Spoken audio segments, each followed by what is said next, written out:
I want to talk now about worth. Worth and value. This is keying off again from the word of doxa, the glory thing. I want to take you back to the field where the man found a treasure hidden in a field, all right? Now, can you go through with me again some of the things that are characteristics of what we consider valuable? Beauty. Yeah, beauty was one. Okay. Power. Yeah. Rare. Power. Unique. Rare and unique, two different things. Okay.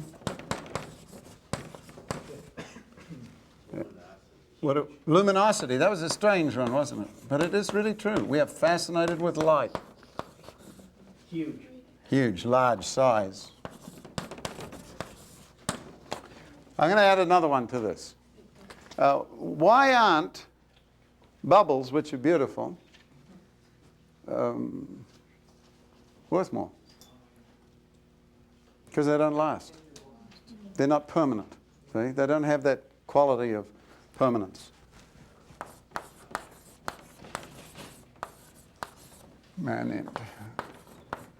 So if you could find something that was beautiful and permanent. Now what's that? That's gold, platinum, silver. Why did America put gold on their moon lander? Why did they put gold stuff on? Well, because Americans like showing off. Surely, you know, other people can put aluminum. We're going to put gold on ours, man. Why use gold? Why is gold used in contacts for relays and things? Why do they use gold in circuit boards? Because gold is not only soft and highly malleable and ductile, you can pull out gold you can beat it very thin. It is also, it's impervious to oxidation. You can get a bar of gold out of the sea that's been there 3,000 years, and it's basically, apart from a little that the water gets out of it, because water's like a universal solvent, it's basically the same. It doesn't change. It stays the same. And that's why gold and silver and a few others are called noble metals. They are just classy metals. Power. How many would like to make $1 billion for the kingdom? Of course. Just come up with a new power source, a way, non-polluting, you know, renewable, cheap power source. And the oil companies will kill you, but you would have a wonderful thing for the short time that you invented it. And then the uniqueness, size, all of those deals there. Now, I want you to keep those in mind when we are thinking of what makes something valuable. And I want to take you now to something that looks quite different from it, and it has to do with the law. When I first became a Christian, many of you know I have no real religious background. My father was a Maori prince, and some of the Maoris used to eat missionaries, and that was my first taste of religion. So I'm working on a book called How to Serve Your Fellow Man if I backslide. So I don't really have a religious background of any kind.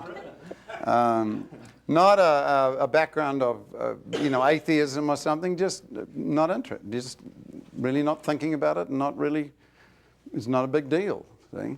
So when I met the Lord, I tried to find as much as I could out about how to be a Christian. You know, I mean, most people do. I didn't have anybody follow me up.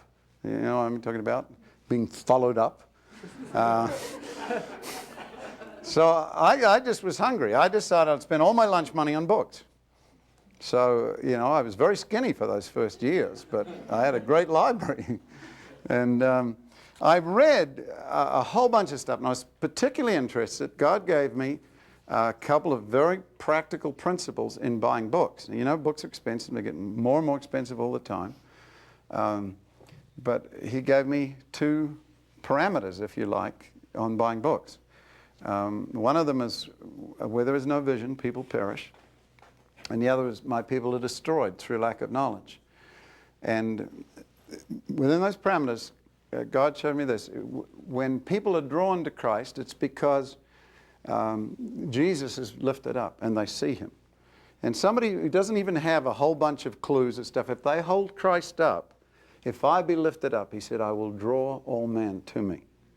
So anybody who exalts Christ, who glorifies him, if you like, will draw people. And it is that vision, when that vision is lost in a culture or in a ministry, that ministry falls apart at the seams. It has no coherence in it anymore. The vision gives it. Where there is no vision, people fall apart at the seams. And the second one is my people are destroyed through lack of knowledge. So there's always two bits, in two facets, if you like, of an ongoing work. One is vision and the other one is knowledge. And in this thing, because you have rejected the law of your God, he also will forget your children. So it says destruction comes from two sources. One, from losing vision, from not seeing something anymore. And two, from not having access to that which you need to solve the problems, to get the things done. If you reject the law of God, I also will forget your children. See that? And my concern was this. I prayed with some people, some kids, and I was living at home. I was ministering in a high school. You know, I'm a high school kid. I got saved the last 3 months of my high school career, and it was so exciting. There were more pagans per square inch in my high school than there were per square acre of jungle in New Guinea. And so I asked my parents, who had just got saved themselves, you know, my dad got saved the same night as me, and I said, look, I just got saved, and I'm about to leave the biggest mission field in the world. They're all here. I know the language and the customs and the natives, you know. So I said, I'd like to come back for another senior year, and I did. There was no law that said you had to leave, you know, when you graduate. I had all, you know, my scholarship and bursary and university entrance and all those things, and there's no law that said you must leave. So I just stayed. I stayed another year, and it was cool. I got to witness, and we saw a tenth of the school get saved. But the power of this is, I was working with these kids. I'd pray with them and stuff. And then with some kids that I prayed with, I'd see them the following week and they'd run. So follow-up for me was chasing, come back! You know? So my concern was not people coming, but people staying. It became a lifelong quest to find out the roots of real discipling, the discipling of individuals, the discipling of people groups, of nations. I'm concerned about the ongoingness of something, not just that there's a visitation, people see God, but that afterwards it goes on and it goes on. And he gave me those two things. And another test was this: you shall know them by their fruit, they shall bring forth fruit, and their fruit will remain, and he that winneth souls is wise. With those 4 scriptures, I bought my books. I went into a Christian bookstore, and this may seem silly. I went into a Christian bookstore and I looked, and there looked like thousands of things. And I said, have you got any books on God? And they really had to think. It was really funny. You know, here's a Christian bookstore. They didn't have any books about God. They had, you know, Dialing for Discipleship and all those other things, but they didn't. So, with these parameters that God gave me, you shall know them by their fruit. He that winneth souls is wise. How do you know what wisdom is? How do you know what is the truth that must not be rejected lest you lose the children? So I'd say, my first question was, you got any books by any soul winners here? People who were known as real soul winners. People whose whole life was missionary or evangelistic or soul winning, see? And they'd go, oh, well, we got this study here on soul winning by Dr. So-and-so. And I go, was he a soul winner? No, but he was very good at Hebrew and Greek. And I'd say, well, I'll study him in the millennium. I want the ones that did the thing. See? He that winneth souls, not he that studieth the winneth of souleth. So I got those. And when I got somebody who really was a soul winner, I got everything I could find. I bought everything I could find, 100 stuff. Give me books by the... See? And I built libraries of stuff. And as I began to read this stuff, the second one was, you shall know them by their fruit. Their fruit will remain. My second question is, not only is this guy a soul winner, but what was the long-term consequence of their ministry. And those became, if you like, a filter system. I put the book in. If it dropped through those two filters, I'd read it. If it wasn't through those, well, I'm thinking of guys like Billy Sunday with thousands hit the sawdust trail and thousands left that sawdust trail. What was the difference between a man who loved Christ, like Billy Sunday, upheld Jesus, but had pretty miserable long-term results? It couldn't be his passion or his vision. It had to be what he said and what he understood. See that? So with those parameters, you'll be surprised how small a library you can come up with when you run those things. My entire library of 15,000 volumes is filtered through that grid. And I've found something occurring again and again from all these different people. They had a thing in common. And the first thing that shocked me, it took me 7 years to learn this, so I'm saving you a lot of time, all right? The first thing I found that really surprised me was the difference between the way they witnessed and the way I witnessed. Now, I preached some of the greatest sermons in the world when I was a young Christian because I stole them from the people who preached them first. And, I witnessed exactly the way I saw other people witness. I said, well, that's how you witness. See that? So my witnessing was always like this. Hi, what's your name? Well, that's a lovely name. I know a lot of people with those names. Listen, you got a minute, Why don't you try the Lord? Why don't you just try him out for a couple of weeks, see if you like it. And, and if you don't, try something else, And it was like that. But I'm exaggerating, but you know what I'm talking about. It was basically find the needs of the people, minister to those needs, and that was the whole deal. And what really bothered me is that when they said, well, I don't know, shoot, I got a lot of stuff to do. Well, look, could you just pray with me? Well, all right, maybe, And those are the ones that ran, that the follow-up was needed for. Scream, here he comes. Ah! So I got to thinking, look, if this is the way it really is, you lead people to the Lord, they last like a week and then they drop out, see? I may as well baptize these converts, hold them under twice, and bring them out once, Then they'll be sure to go to heaven. I won't, but they will. Then I wanted them to stay saved, not just, say they were saved, but to be saved. And the thing that shocked me about these preachers that were evangelist missionaries that were really effective is how tough they seemed to be. I couldn't understand it. I'd be going, they'd go, well, look, what I have to give. Oh, no. No, you don't have to give anything up. Just trust Jesus. And, and they'd go, oh, okay, cool, man. So it bothered me that these people go, yes, not only that, but also this, and it just bothered me. I thought, how can they be so tough? If I said that to people, they'd scream and run out of the room.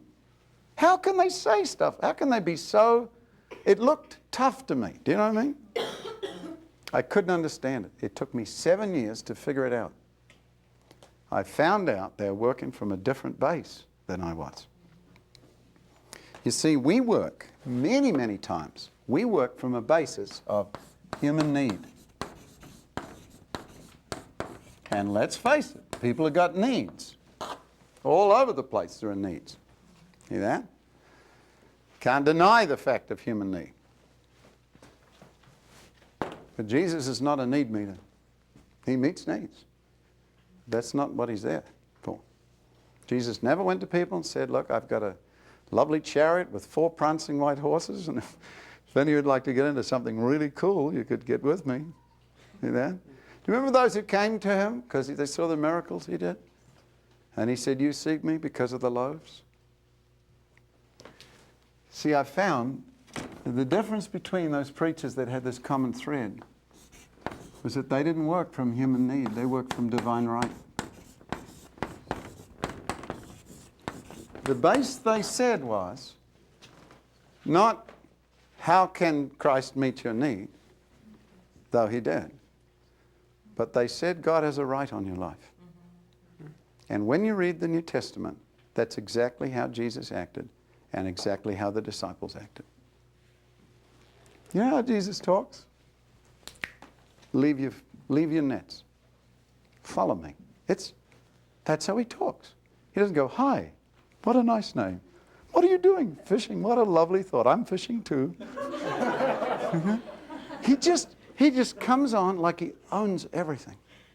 He talks as if he really has the right to do what he says. Okay. What saves this from becoming legal? I want to show you the difference tonight between gospel and legal and show you the roots of it. Because many, many people think what they're doing is preaching the law to bring conviction. Keep these two in mind. I'm sorry I haven't got 6 boards here, but I want to keep these. It took me a long time to write them up, and I don't want to erase them. There are only 2 moral ways to rule a person's life. The first way is what we could call a legal way. And legal is not illegal. Illegal is not a sick bird. Okay? Legal is not wrong. Legal is legal. See that? Legal operates like this. It operates by its parameters, or its sanctions, if you like, by these 2 things. We could call it reward and punishment. See, for a law to be a law, there has to be sanctions to it. God did not give Moses the 10 suggestions. See that? The thing that makes a law is that there is a penalty attached to it if you don't do that thing, see? And that it moves from advice to law if it has a sanction to it. Reward or punishment. Now, reward could be taken out to an extreme, and you could call it, and punishment to an extreme, you could call this threat and bribe. In a couple of 100 years ago, the church used to call this hope and fear. You see, legal sanctions, legal control, the way people are kept in check by law is by either reward or punishment. And you understand this. Growing up with your little kid, your mother said, if you're a good girl, I'll give you a cookie. And if not, I'll hit you so hard on the head you'll have to unlace your shoelaces to blow your nose. And that is a sanction. See that? Some cultures really emphasize the punishment thing. You know, if you don't do what we say, you go to a very cold place. Not Colorado, but Siberia. You know, it's something like that. That's threat. Or some cultures emphasize the other one. Hey, would you like to get ahead in life, man? Would you like to get your own jacuzzi? Would you like to get your Beamers? You know? So that's legal. Now, I have a funny feeling that a lot of times what the church thinks is the gospel is not the gospel at all. It is actually legal. And I have been to churches where basically we have 2 kinds of pastors or evangelists. We have what I call the Santa Claus evangelist. Now it pays if you're really fat and have a red suit. Whoa, ho, ho, ho! How many would you, how many of you would like happiness, peace, and joy? Now, who in the fat wouldn't like, have you ever grown up going, I don't want to be happy, I want to be miserable all my life. I have worked for it, I've earned it, I'm going to get it. See that?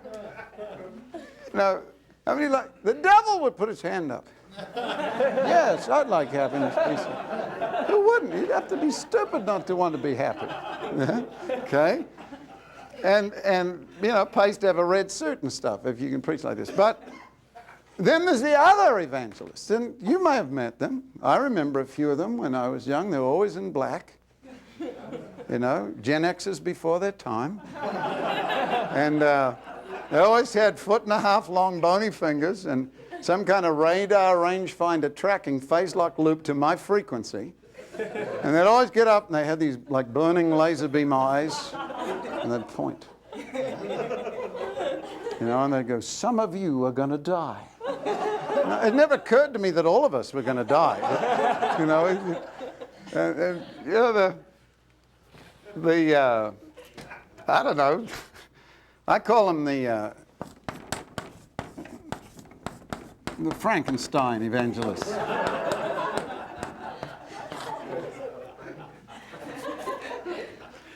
And there was an evangelist by the name of W.P. Nicholson, an Irish evangelist, who really got close to this sometime. And He was a revivalist, and he hated anybody walking out of his meetings. If you walked out of his meetings, he just stopped the meeting and he picked on you. And one night he got too long, he just was going longer and longer. And there was this kid who'd come from a long way away, and the last train was leaving that night, and he had to leave, or we'd have missed his train and be stuck the night. So Nicholson had just got through telling people, don't you leave this meeting, don't you leave this meeting. And then he said, my grandmother was a good Presbyterian woman, but she never trusted Christ, and my grandmother's in hell tonight. And then at that point, the kid got up and as quietly as possible tried to go out the door, and Nicholson saw him. You, he said, sit down. And the kid said, I got to go. He's trying to get out quietly. Young man, he said, don't you leave this meeting. He thought he was getting out because he was freaked. Sit down. The kid said, I got to go. This is all he said, I got to go. And Nicholson said, if you go, you'll be in hell. And the kid said, I got to go, but is there any message I can give your grandmother? It was the only time that Nicholson was at loss for words. So like, the threat thing, the bribe thing, you've seen evangelists like this, haven't you? People that talk about, if we don't do this thing, and the scenarios that build. You know how many communists there are, and that thing? It builds. I saw a movie, I think it was on hell, and it said, smell, it said, see the flames, hear the shrieks. It's like, and then you will get evangelists that have a half red and a half black suit. How many of you, and if not, some of you are going to die. Now, legal operates with these two parameters, reward and punishment. And I have a funny feeling churches are built sometimes on these two bases. See that? That the appeal for why you should do something is either the reward it will bring or the punishment that will happen to you. See that? What if you miss a service in this church? So you go, hey, how many of you weren't here last week? Oh, you missed it. We had, there was, Billy Graham was preaching one of his last messages. Benny Hinn was praying for the sick. Kenneth Copeland was taking up a collection. We had jars of clay for the offering. Carmen finished it off. And you wait till you see what we got next week. See that thing?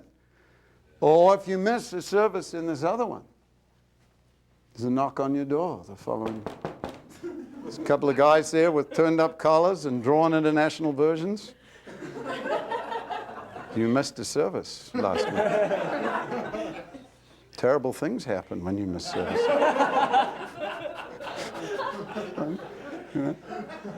Now, what is the opposite of this thing? Now, understand, legal is not necessarily wrong at all. Extremes of it, you see, but legal is not necessarily wrong. See, our whole culture is held in place by legal means, by legal sanctions. But there is something even greater than legal. It is the difference between Moses on the Mount and the Sermon on the Mount. It is the difference between the Old and the New Covenant. It is a transcending way of love, of obeying God. And it doesn't work by reward and punishment. It works by something totally different. You see, the heart of this is you.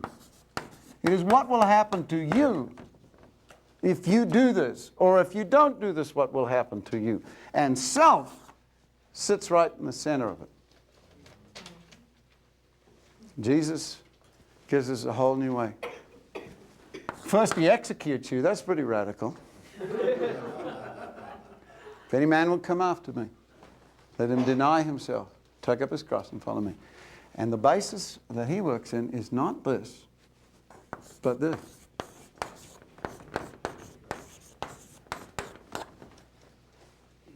And in doing this, in loving God and trusting, why do you love him? We'll see that in a sec. Why do you trust him? Because he's the best qualified. Because who he is simply puts nobody else in the remotest competition. He's awesome. He is Simply the best. Good on you, Tina. Sing that song again. Don't be a Buddhist anymore. Get saved. Love and trust. When we walk with the Lord in the light of His Word, what a glory He sheds on our way. When we do His good will, He abides with us still and with all who will trust and obey. If you love me, keep my commandments. See? Trust and obey, for there's no other way to be happy in Jesus but to trust and obey. Now, why should we do what Jesus says? Why should we obey Him? What is it that saves you when you preach the law of God from legalism? And you see, the church ping-pongs between antinomianism, no law at all, hey man, whatever, see that? Or, I will do this. You know that? You see them sort of quietly desperate. Now, I don't see Jesus and the early disciples as a group of grim-lipped people, you know, walking down the shores of Galilee, we will do it. But some people think that's what a holy life is. That the closer you get to God, the more sort of postal you become. Because legal is often the basis right, then the life of it is not examined. See that? You can do right things and obey things and still not be right. Does that surprise you? Is it possible to be legally right but actually wrong? Yes, it is. Because you see, this transcends. This is the spirit of the law. Now, we want to go back to these things. Why does God say, put me first? Many years ago, I was in a university, it was a Christian college, and this little red-headed girl about this high came up to me. I'd been there a week, see, and she just came in. She had finished with church and stuff, but she'd come in. She came up to me and she said this, got a question to ask you. She said, when I came into this college, and she had this list, like 4 pages of questions. She said, I came into this college with these questions, and I've been here almost 4 years, and not one single one of these questions has been answered. So I said, well, sorry. You know, I've only been here a week. And then she said, I want to ask you a question.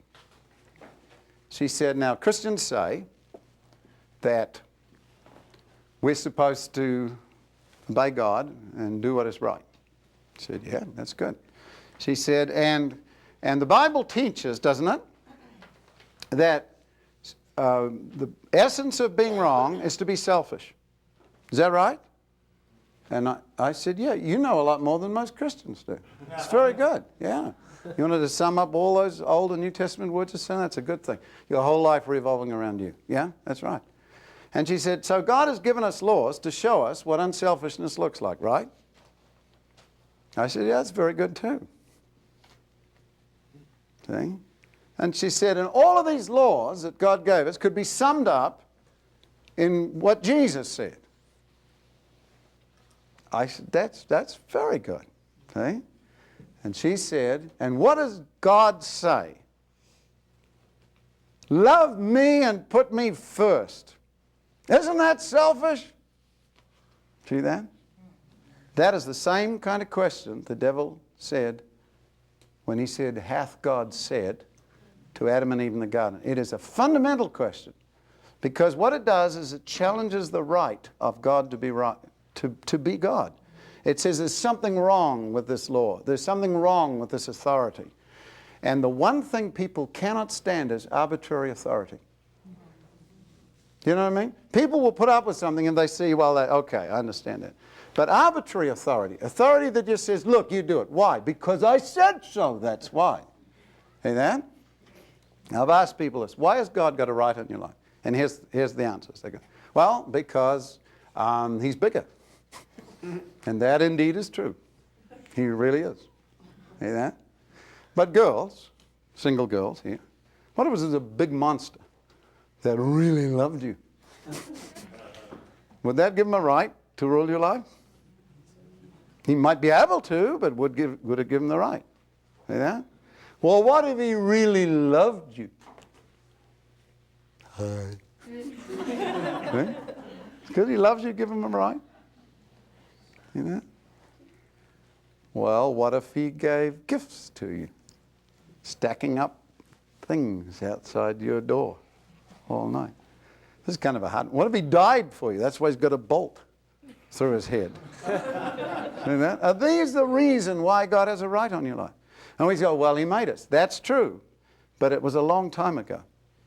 Not directly. See that? If the creation, which is a right, is the basis of God's right on your life, it was a long time ago. Why does God have a right on your life?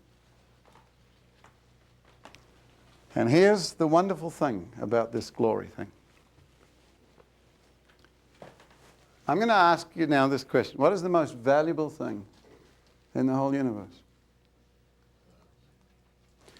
Girls, you go out to a store, and here are 2 dresses. It's kind of a Princess Di after sale. Okay, 2 dresses. You walk in this store, really classy, Neiman Marcus type store. And you just go past this gorgeous dress, and there is a sign on it. It says $10,000. You go, oh man, this gorgeous dress. You say, why that? Oh, $10,000.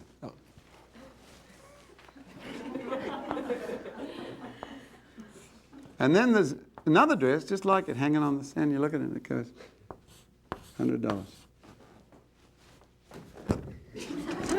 You look at it? You look at it, it looks identical. So you take this dress over to the counter and you go, excuse me. How much is this dress? You think, God, I have the wrong price on this thing. How much is this dress? And he goes, $100. You go, $100?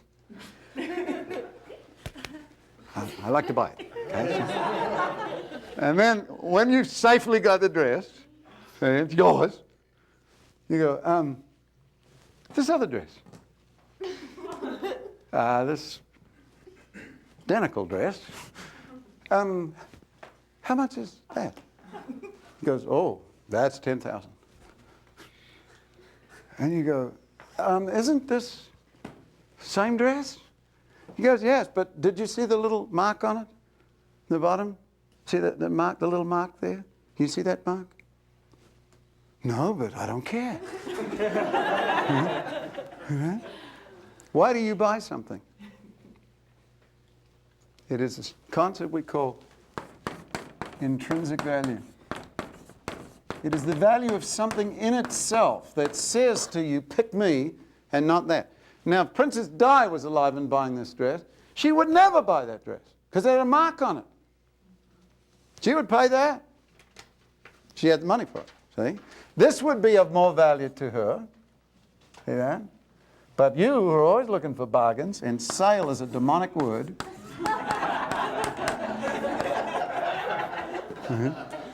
We do things in life according to a concept of value. All of the choices we make. Why are you here? Why aren't you sipping lemonade in the Bahamas at this point? Why are you here? Why did you pay good money to come here? You could have been somewhere else. You didn't join YWAM to make a lot of money, did you? Why are you here? Why did you take precious time and resources and all these things and investment and missions? Why did you do that? Because you saw something of greater value than what the other thing was that you could have done. All choices in life are based on a concept of value. And the second thing I want you to write down is this.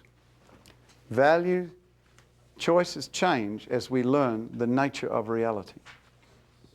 Choices change as we learn the true nature of reality. How many of you like ice cream? Okay, a few of you.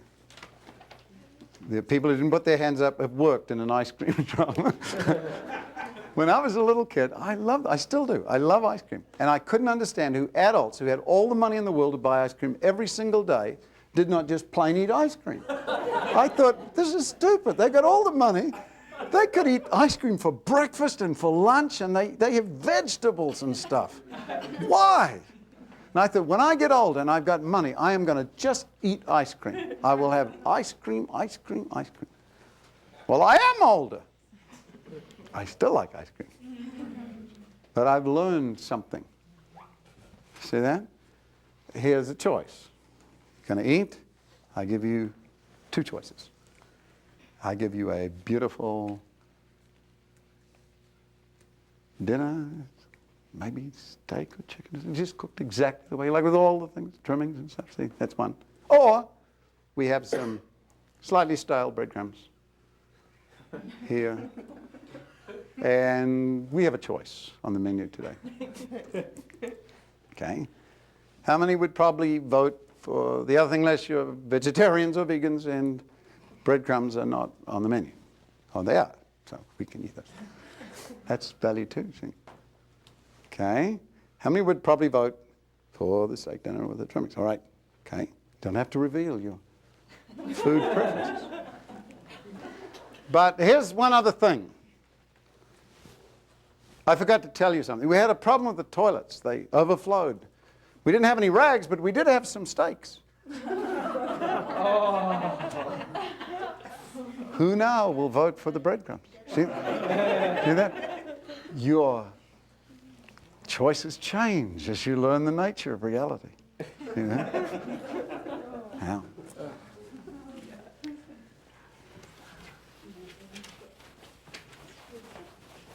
Write this one down in these last few minutes we have. Law is a description of reality. Law is not made up.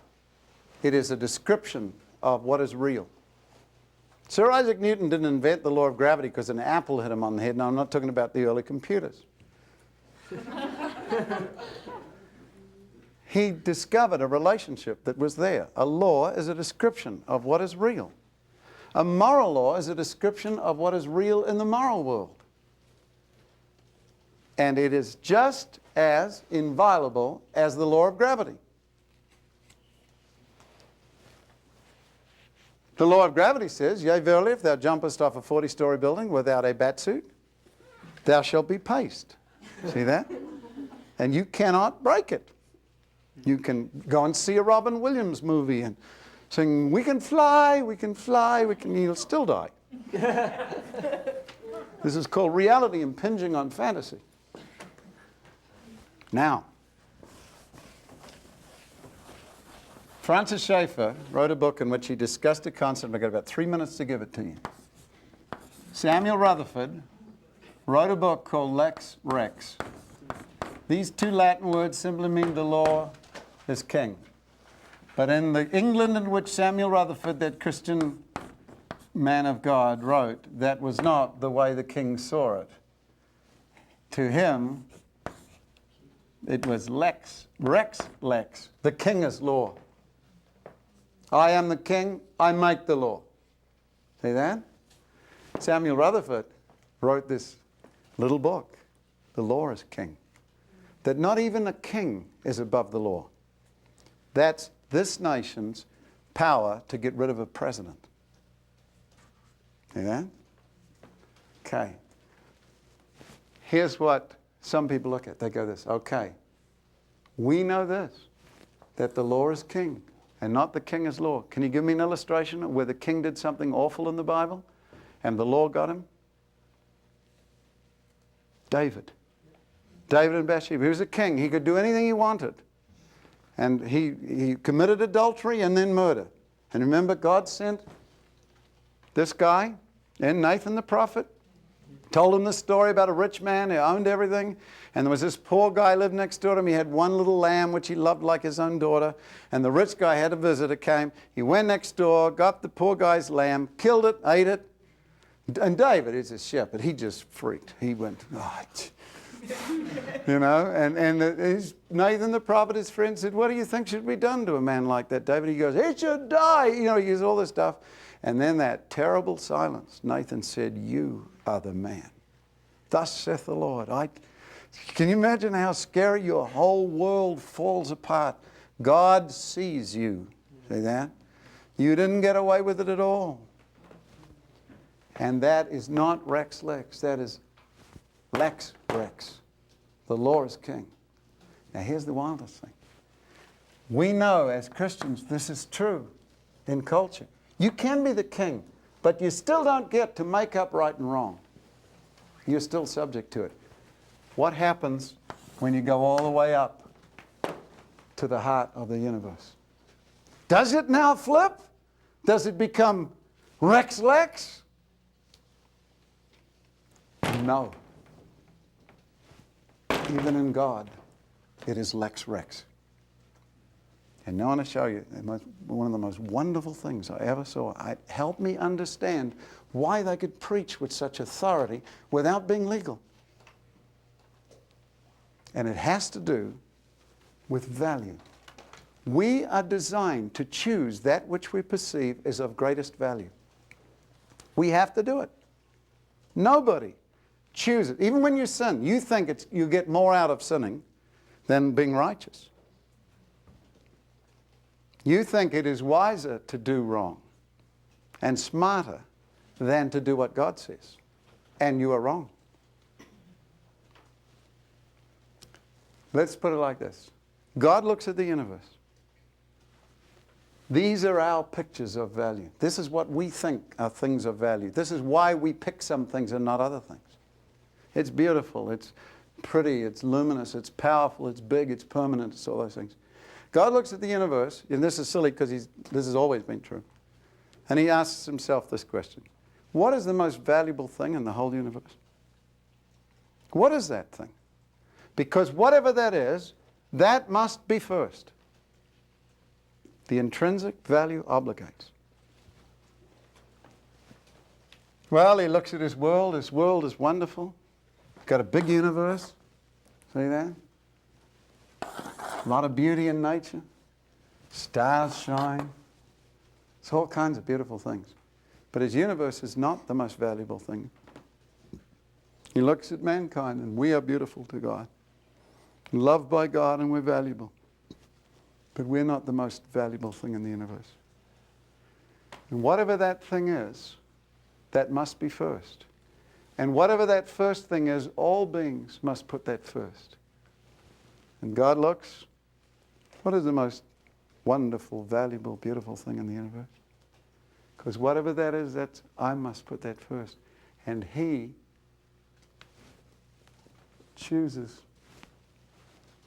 to honor that which is of greatest value, which is his own uncreated being, which he has no say over, which he cannot change.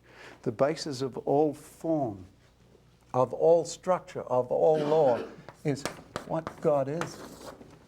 His substance, his glory. It's what he is, and he can't even change what he is.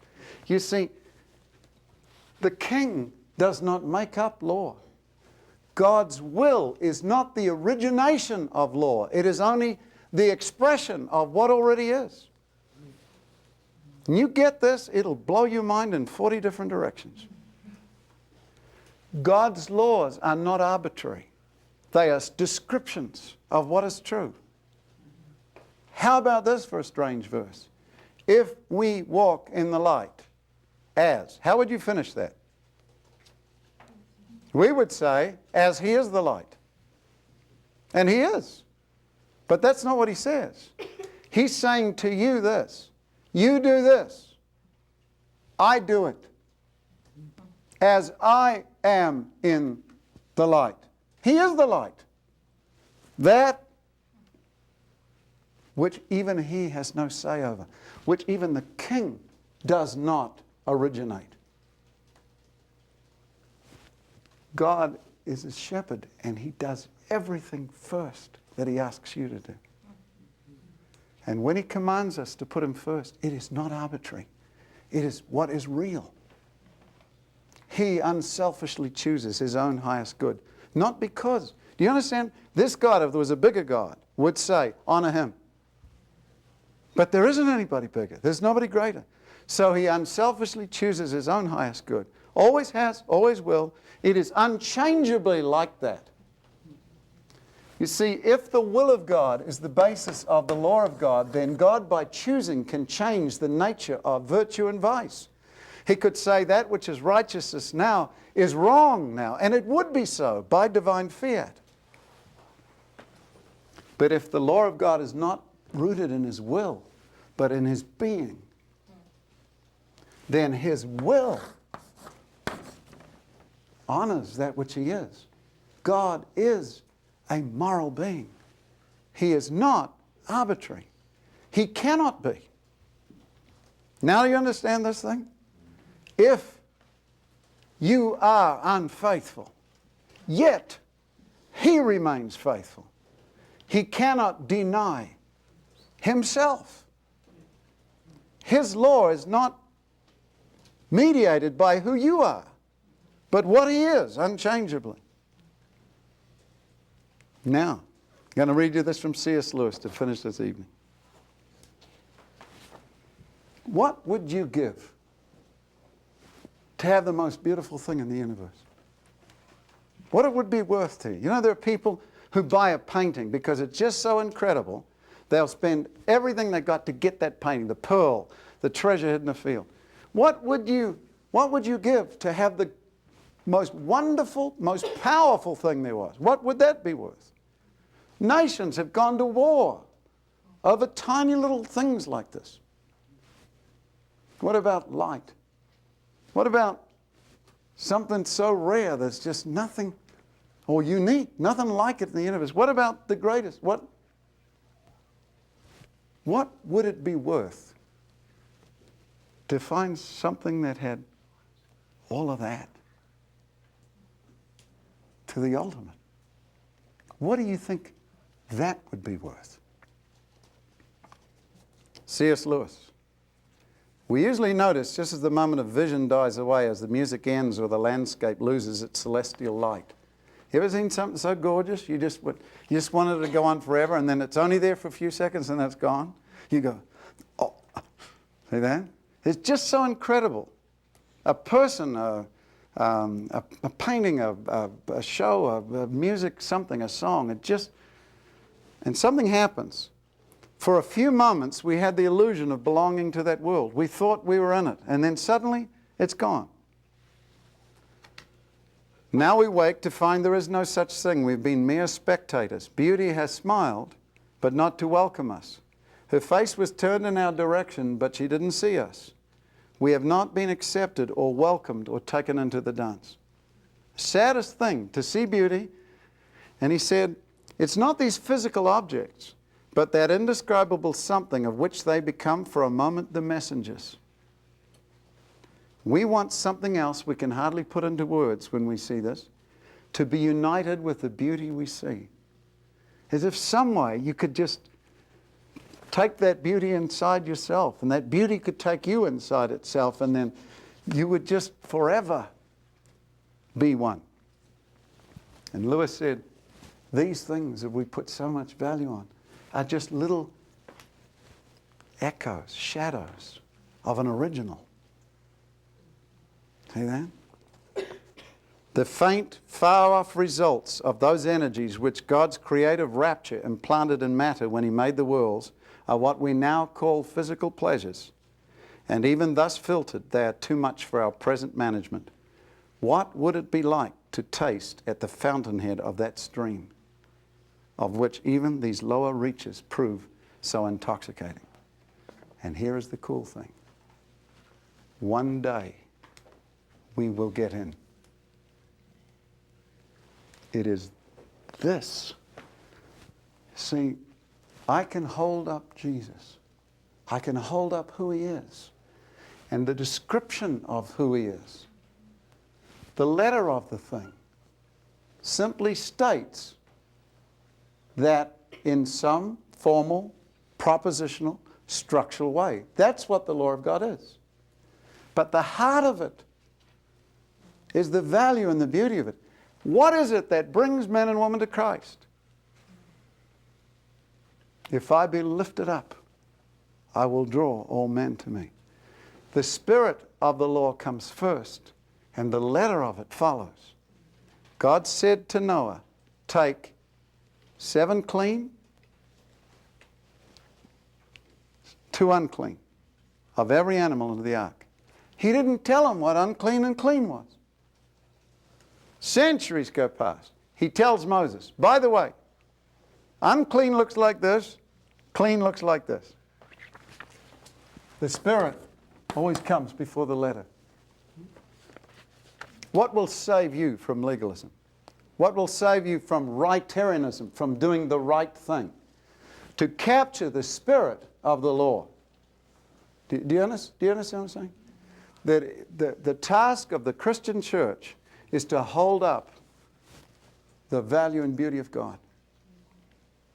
It is the goodness of God that leads men to repentance. The man who finds a treasure hidden in the field. And I don't care whether the treasure is Christ or the field, the man who finds it is Christ. The point is the same. When he has found it, for joy, he goes and sells all that he has and he buys the field. He never talks about the cost because it is the pearl and not the price. It is the treasure in the field. It is the treasure itself. And I stood with my wife in the altar to pledge our commitment to each other for the rest of forever. I didn't say, I accept you as my personal dishwasher. The value and the beauty and what I saw in my wife is what I committed my life to. See that? I long for you to be people who preach with authority because you know that what God says is not said just because He's the biggest, just because He will crush you. If you know that whole thing, that legal deal? Hell is real. Heaven is real. But that isn't the point. The point is Him. Intrinsic value obligates, and a revelation of the value and beauty of God. He is the only one qualified to rule our lives. When I go out and I preach and say, you come back to Jesus, you give your life back to Him, I am not asking them to come to some alien way of life. I am bringing them back to normal. I am returning them to a God who has a right on every single being's life. And that will give you an authority in your ministry.